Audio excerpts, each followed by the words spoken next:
Andrew's not here. All right, so we start with the claim of like that null hypothesis.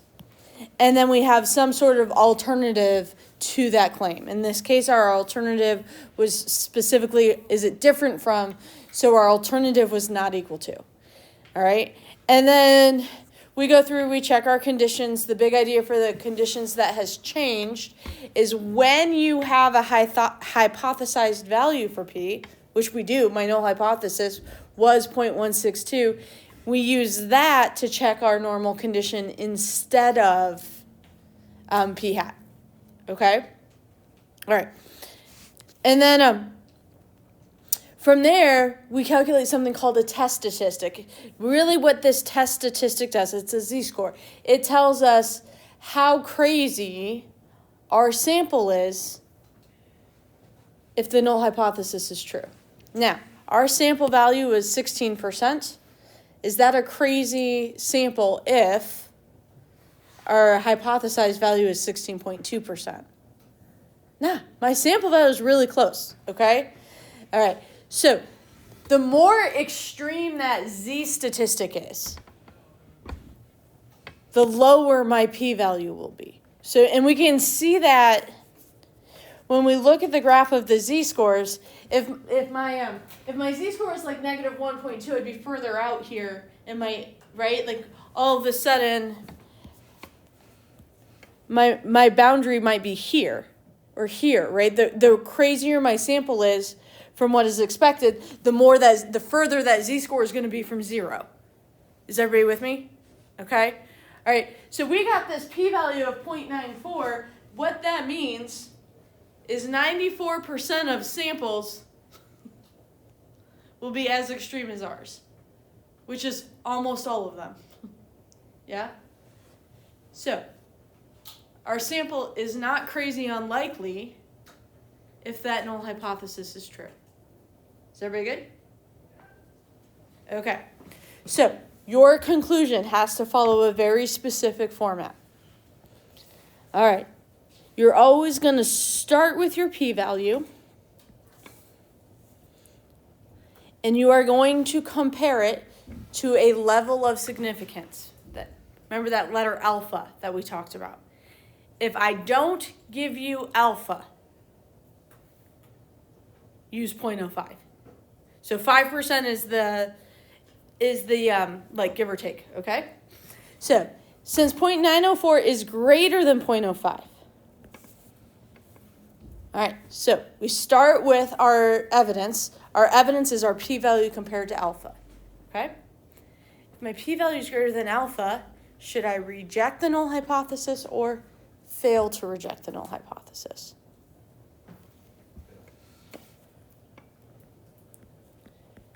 All right, so we fail to reject the null hypothesis. All right, you guys. We kind of talked about this before. If you skip this box, if you skip the calculations, can you write this statement? If you make up a p-value, can you fake this statement? Do you guys see what I'm saying? So if you don't know, if you can't remember this part's very studyable. Make something up.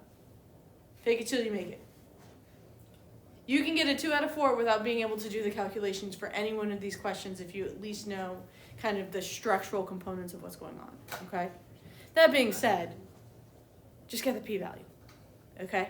Especially because in about 2 seconds, I'm going to show you the calculator shortcut for these ones, okay? All right.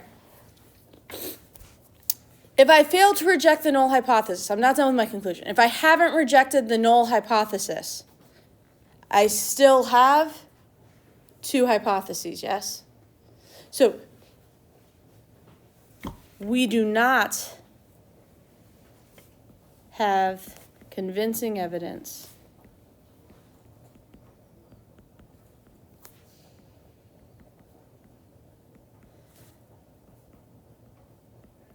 that the true proportion of students using e-cigarettes at J school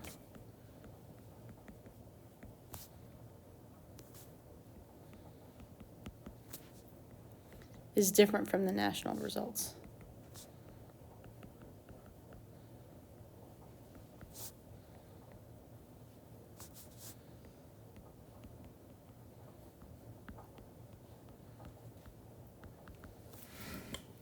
Is everybody good?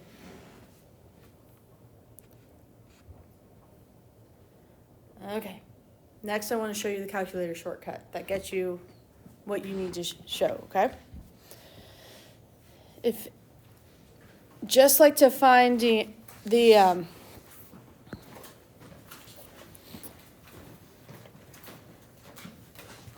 just like to do the shortcut for the intervals, okay? You hit stat, and you're going to arrow over to tests. You want to choose, so you have an option for a z-test and the one prop z-test. Since we are doing a z-test for a proportion, I want you to pick the one prop z-test. Okay, so option 5. Then the first thing it asks you is for P0. That's the P from the null hypothesis, yes? So what am I going to put there? 0.162. The next, X is still going to be my number of successes, so 24. N is going to be my sample size, which was 150.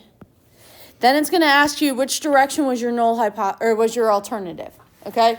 Whatever sign is here, that's the one you highlight here. Don't get all bogged down with the rest of it, okay? So you're always just going to make the sign match what you have in your hypotheses, okay? Because sometimes the direction feels wonky, okay? Just trust me. Just pick the one in your, all right? We're going to pick not equal to. Make sure that's highlighted. Go down and hit calculate. You guys see the z-score, the p-value, p hat n. Okay. All you need to show in that box are the only thing you have to write down includes the z-score, the p-value, and p hat. You can use this shortcut to get everything else. Now, that being said,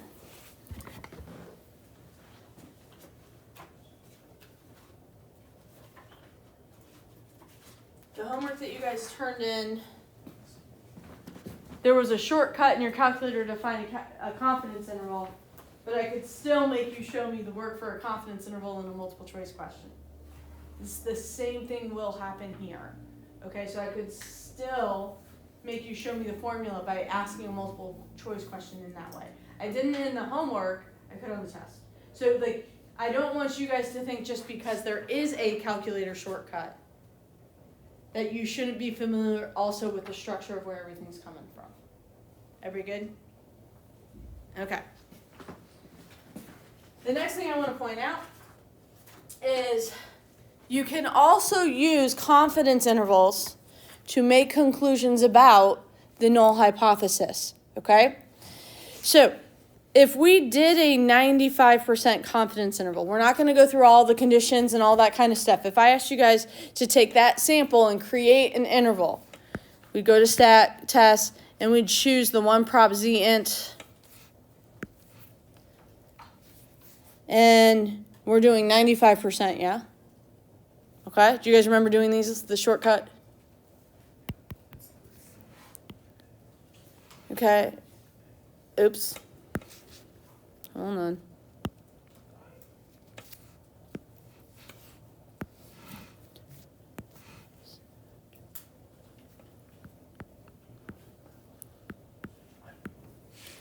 You guys, so the confidence interval goes from 0.101 to 0.218. Are you guys with me? That these are the reasonable values for P. Yeah? Okay. Is 0.162 in this interval? So you are allowed to make a decision whether or not you reject or fail to reject the null hypothesis based off of an interval just as easily. Okay? There's a lot of caveats. Okay? So, a 5% alpha, if alpha is equal to 5%, that will make the same conclusion as a 95% confidence interval. Likewise, alpha equals 10% will make the same decision as a 90% confidence interval. Okay? Those go hand in hand. But like if I use alpha equals 0.05, but I ran a 90% confidence interval, they may or may not make the same decision on the fringes. Okay? We'll talk about that in a little more detail next week, hopefully. Everybody good? All right.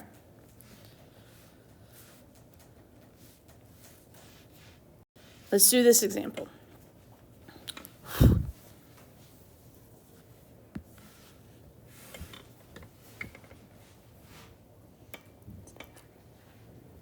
I'm recording. I'll post it to Schoology after we're done with it, okay? And this is the only example I'm doing. All right, you guys ready? I'm going to try to do as little and have you guys tell me what to do as much as possible, and I will fill in where you need it, okay?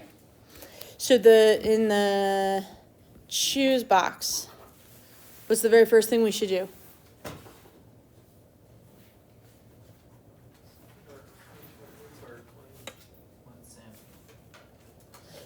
Technically, the minute I see something like good evidence, that makes me want to write my hypotheses. Because technically what we do is we start with our hypotheses and we say what kind of test best fits these hypotheses. Technically. But they're, in the end, it's not, like as long as you have it there somewhere, they look all over, do you have this, do you have this, do you have this? All right, so can you guys tell me what you think the null and alternative hypotheses should be?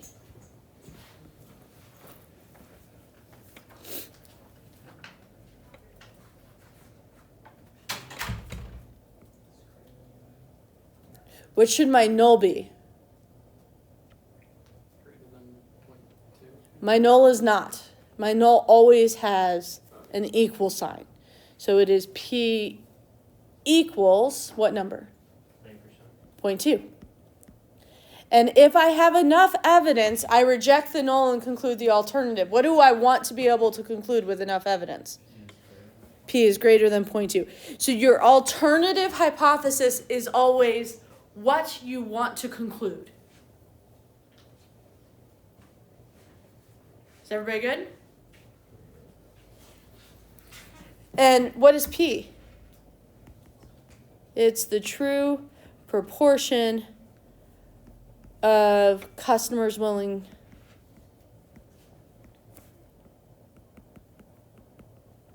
to purchase the upgrade.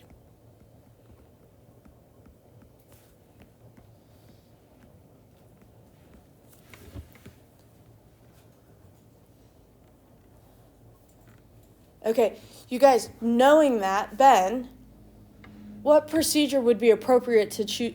I got to choose my procedure now to check these hypotheses. It would be the one sample z-test for P. Perfect. Do you see the thought process is? Yeah. But again, they would not make a big deal about it one way or the other. Like as long as you have it somewhere, they would give you full credit for it, okay? All right, check.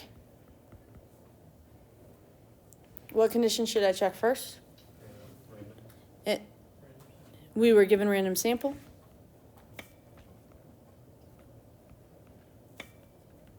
How do I check my normal condition? I love it. Sorry, we just had a spill. Take the whole roll. You'll bring it back. That way you don't have to worry about it if you got enough. It's okay. I promise. This is going to be enough. They're not very absorbent. I know, but this is my second batch. Got it.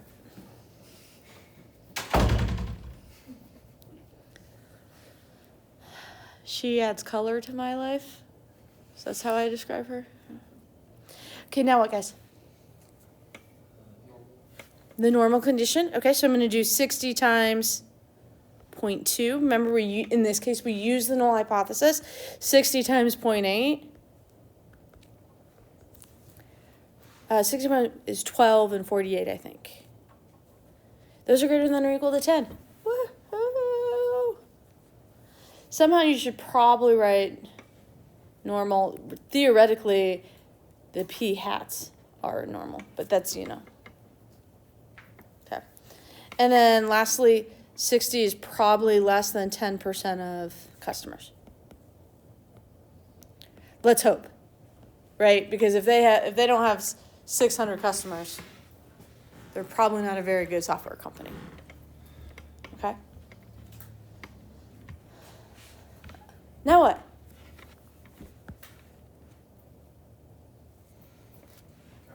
Calculate.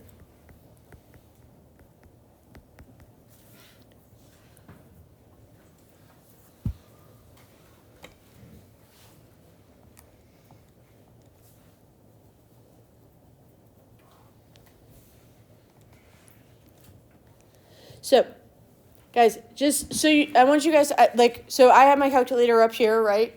And the first thing I did is choose one prop z-test. That's the first thing I did in my calculator. Have I communicated that I'm doing a one prop z-test in some capacity? I have. The minute I wrote down the name of my procedure, I communicated one prop z-test. What's the next thing my calculator asks me for? What's the null hypothesis? Have I communicated the null hypothesis in some capacity? Yeah. Great. What's the next one? It wants to know x. You guys, we're going to communicate both the x and the n by saying, well, what's our value of p hat? What does our sample suggest? Okay? Don't even worry about filling this part out yet. Just go ahead and type them in. All right, what's the next thing my calculator asks me for? Well, but I've communicated the n when I wrote my p hat as 16 out of 60. I've communicated that, yeah? Then I do my alternative. You guys, my alternative for this one is greater than, so I'm going to choose the one all the way to the right that has the greater than sign. Then I hit calculate. It gives me that my z-score is 1.29. It gives me a p-value. Do we have to write z-stat? You were right. I knew I was going to be right. Please take the whole thing. I will. Sorry, thank you.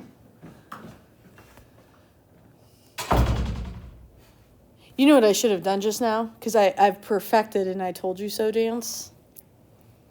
I should have done the I told you so dance.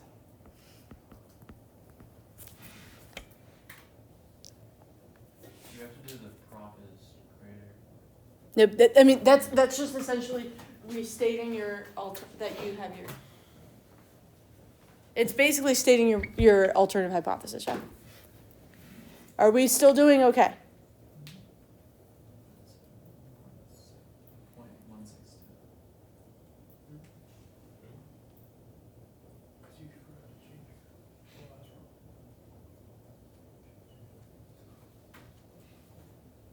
We good? Okay. You guys, that's all you need to have in that box. Your z-statistic and your p-value. Is anybody shocked with a z-statistic of 1.29? That's far from the mean, but it's not like crazy far from the mean. Okay? All right.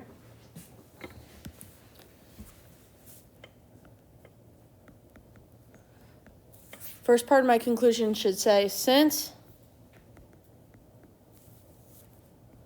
0.098, I'm telling you to use alpha equals 0.05, so greater than or less than. So then are we going to reject or fail to reject?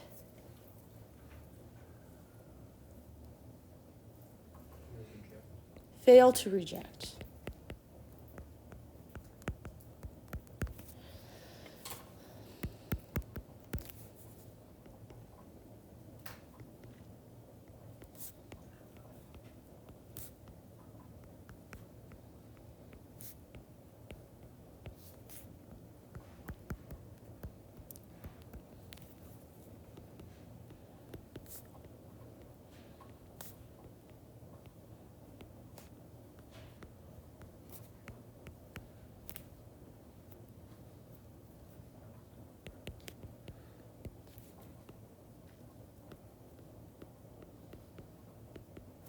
You guys, companies possessive would be,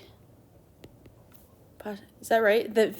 Companies with a Y in it feels icky, but I think it's correct to be Y apostrophe S, singular company possessive. Nope. Nope, you're gonna have to get some X-ray vision. Thank you.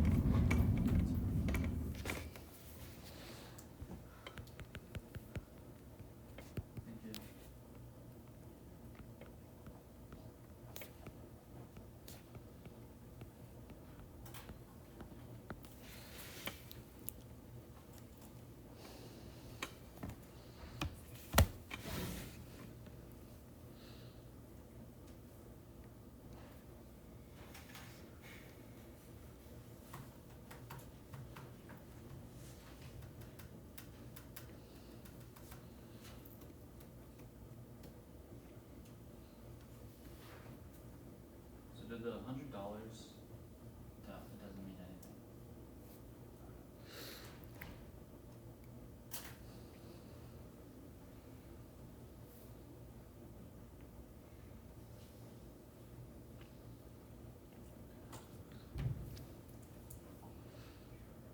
How are we feeling? Good?